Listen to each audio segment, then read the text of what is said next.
Certainly. Look, I think I can't quite remember when I hit on the title Unrequited Love, but it struck me that Australian politicians, going back to Harold Holt and all the way with LBJ, our prime ministers have essentially taken the alliance with the United States to a level that goes far beyond any rational assessment of Australia's national interest.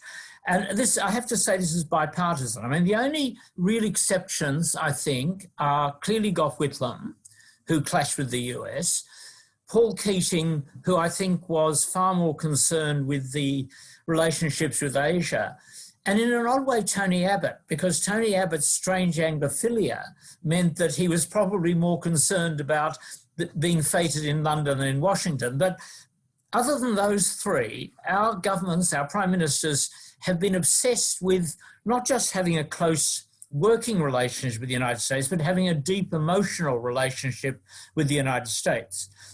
And this, I think, parallels my own experience. I went to the US just after I turned 21. I'd been an undergraduate at the University of Tasmania, going from Hobart. I'd never lived away from home. To study at an American university was, a culture shock in all sorts of ways. And it's meant that ever since then, and we're talking now, I'm afraid, getting on for 50 years, I have been, I think, obsessed with the United States, but at the same time increasingly disillusioned, a disillusionment you might actually have picked up from in the very short extract I read at the beginning of the book. Indeed, maybe Unrequited Love grew out of my disillusionment with the United States.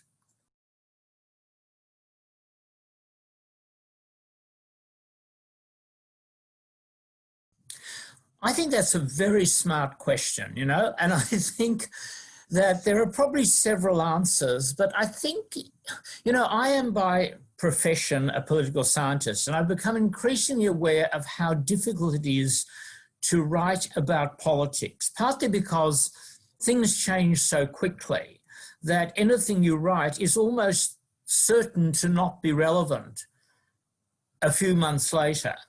I'm also, of course, struck by the fact that, like so many other people, I have miscalled a number of most recent elections, including our own last year. So I think that memoir, because it recognises that the position of the author is central to how you see the world, gave me a way of writing about bigger issues, but being very clear that they are bigger issues as reflected in my own life experience. And therefore, they have to be read in that way, that I'm not standing on some Mount Olympus handing down edicts. I'm reflecting on the way I have perceived the world and the way the world's changed over a number of decades. And I guess that, yes, I think there is something self-indulgent, and I am known as a name dropper, and I do drop a lot of names in Unrequited Love, quite deliberately, because I've discovered that people like name dropping. I think I tell the story, I can't remember if it's in the book or not. A couple of friends said, every time you drop a name, we're going to put a jar on the table and you're going to put 10 cents into it. And the first time I did, they said, well, actually, no, we're going to put the 10 cents in because we love it. And I think that there is a way in which memoir, because it can move between big issues and personal memory, however imperfect, allows for the reader to become, it allows for a connection between a reader and an author that a more scholarly approach to writing about global politics just doesn't allow for.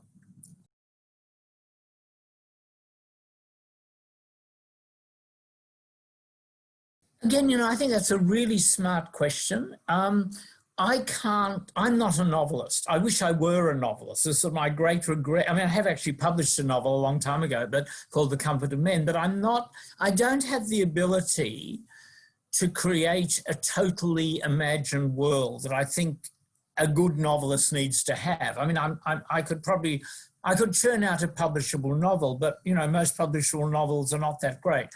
And what I realized trying to write a novel is that there was too much of me in all the characters, that I couldn't really imagine people who were not me although, you know, ostensibly, of course, they weren't, and they were different genders, different ages, all the rest of it. But I think what I realised was that I gave away stuff. The interesting thing about memoir writing is, of course, one can be very, very guarded.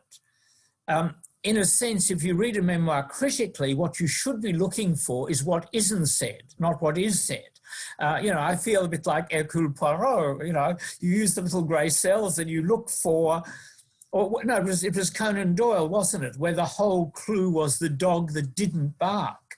So I think that anyone who reads a memoir should look for the dog that doesn't bark. And there is a sense in which, of course, even when you are... Now, there are exceptions. For example, Helen Garner recently has just been publishing her diaries pretty well unedited. Luckily, I have diaries, but my diaries are essentially old appointment books, and I can't even read the handwriting, so no one is going to publish them edited or otherwise. But what I was struck by is, yes, I can find out all sorts of detail that I might have forgotten by using those diaries, but in the end, I am making constantly choices how I present myself and how I present other people, in a way that I think is more guarded than it is when one writes fiction.